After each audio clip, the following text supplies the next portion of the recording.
Harta karun peninggalan masa Kerajaan Pajajaran.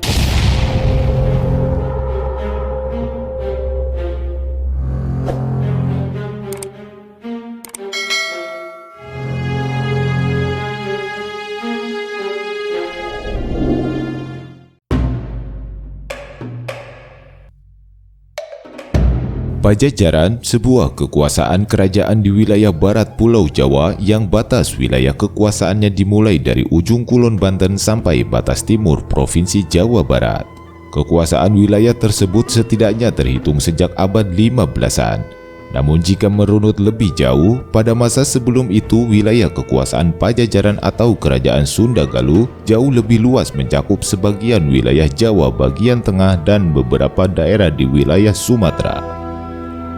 Berbicara mengenai Pajajaran, tentu saja tidak akan terlepas dari sosok raja yang berhasil memimpin kerajaan tersebut dengan penuh kesejahteraan. Beliau adalah Sri Baduga Maharaja Jayadewata Prabu Siliwangi. Di bawah kekuasaan Sang Prabu, pamor Pajajaran semakin gemilang. Selain dengan terpenuhinya kesejahteraan rakyat, Pajajaran pun menjadi salah satu kekuatan besar yang disegani. Tak hanya bagi kerajaan-kerajaan dalam negeri saja, namun juga nama Pajajaran tercatat sebagai satu kekuatan besar di Nusantara yang kabarnya sampai ke negeri Eropa. Terdapat banyak warisan atau peninggalan sang raja Pajajaran dalam ambisi besarnya untuk menata dan menjadikan wilayah Pajajaran sebagai sebuah kekuatan besar. Dalam upayanya tersebut, beliau merujuk kepada ajaran-ajaran luhur para pendahulunya yang juga dikenal dengan sebutan bangsa Sunda.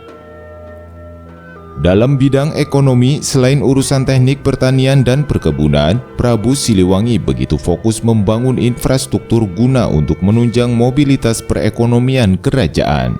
Prabu Siliwangi membuat talaga besar yang diberi nama Maharena Wijaya yang diperuntukkan untuk irigasi pertanian, kebutuhan rumah tangga hingga digunakan untuk jalur lalu lintas hasil pertanian masyarakat Pajajaran. Selain itu, Prabu Siliwangi juga membuat jalan besar atau jalan raya menuju ibu kota Pakuan Pajajaran dan Wanagiri. Selain digunakan untuk keperluan mobilitas penghuni Istana Pakuan, jalan tersebut juga sangat membantu masyarakat Pajajaran dalam melakukan berbagai aktivitas. Dan setelah dibangunnya infrastruktur tersebut, kehidupan masyarakat Pajajaran pun semakin makmur dengan meningkatnya aktivitas perdagangan di wilayah tersebut. Dalam bidang pendidikan, Prabu Siliwangi memberikan kuasa penuh terhadap para resi atau pendeta atas izin untuk menyebarkan ajaran keagamaan. Dan beliau juga memberikan tanah perdikan kepada para resi, suatu daerah khusus yang dibebaskan dari segala kewajiban membayar pajak atau upeti. Dan wilayah tersebut dijadikan kawasan sakral yang dalam keamanannya menjadi tanggung jawab langsung kerajaan. Jika dalam bidang pertahanan, Prabu Siliwangi membangun benteng-benteng kokoh pertahanan ibu kota Istana Pakuan, membangun parit-parit di setiap sudut istana, juga membuat asrama khusus para prajurit untuk melatih dan membina para calon prajurit kerajaan untuk memperkuat angkatan perang Pajajaran. Pada masa kejayaannya, yakni pada masa Sri Baduga Maharaja Jayadewata, Pajajaran merupakan salah satu kerajaan yang memiliki armada pasukan perang terkuat yang pernah ada. Konon Pajajaran memiliki pasukan tempur darat yang kuat dengan jumlah yang begitu besar. Namun di sisi lain, Pajajaran tidak begitu tangguh dalam jalur laut.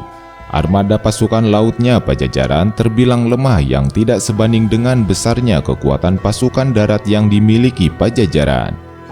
Hal tersebut mungkin saja dikarenakan sebagian besar wilayah Pajajaran memang berada di daerah pegunungan, yang dalam kapasitasnya mayoritas masyarakat Pajajaran atau orang Sunda lebih condong memiliki kekuatan besar di jalur darat.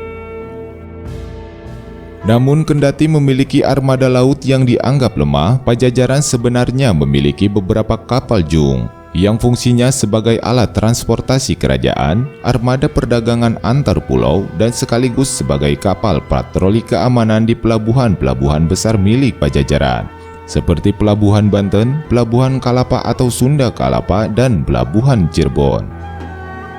Nama Pajajaran semakin mencuri perhatian terlebih setelah pelabuhan-pelabuhan milik Pajajaran menjadi ramai dan menjadi salah satu pusat perdagangan internasional kala itu.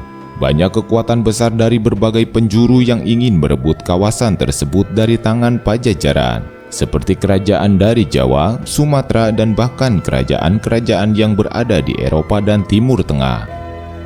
Namun upaya tersebut hanya hisapan jempol semata. Mereka tak sedikit pun berhasil untuk mengambil alih kawasan tersebut karena terdapat benteng kokoh kekuatan besar yang menjaganya, yakni sosok Raja Pajajaran Prabu Siliwangi. Setelah masa kepemimpinan Prabu Siliwangi yang kemudian diteruskan oleh putranya yang bernama Prabu Surawisesa, satu persatu daerah penting kekuasaan Pajajaran tersebut pun lepas, seperti daerah Cirebon, Banten, dan kemudian disusul oleh kawasan Pelabuhan Kalapa atau Sunda Kalapa yang sekarang dikenal dengan nama Jakarta. Kawasan Sunda Kalapa atau Jakarta sejak era Prabu Siliwangi sudah dijadikan kawasan perdagangan yang begitu penting bagi kemakmuran kerajaan. Oleh sebab itu, kawasan tersebut merupakan warisan atau harta karun dari kerajaan Pajajaran yang kemudian diperebutkan oleh banyak kekuasaan, yang dimulai dari kekuatan Cirebon, Banten, dan Demak, kekuatan Portugis dan Inggris, dan kekuatan Mataram Jawa dan VOC. Hingga saat ini kawasan tersebut yang sekarang menjadi ibu kota negara Indonesia masih menjadi perebutan kekuasaan dari berbagai daerah di Indonesia hingga para penguasa dunia. Selain dari kawasan penting warisan Pajajaran yang berbasis perdagangan dan pusat kekuasaan, begitu banyak daerah-daerah lain yang memiliki sumber daya alam yang begitu kaya yang hingga saat ini masih terus dikelola dan dinikmati oleh bangsa Indonesia. Salah satunya adalah Gunung Emas Pongkor yang berada di kawasan Taman Nasional Gunung Halimun Salak, Kecamatan Nanggung, Kabupaten Bogor.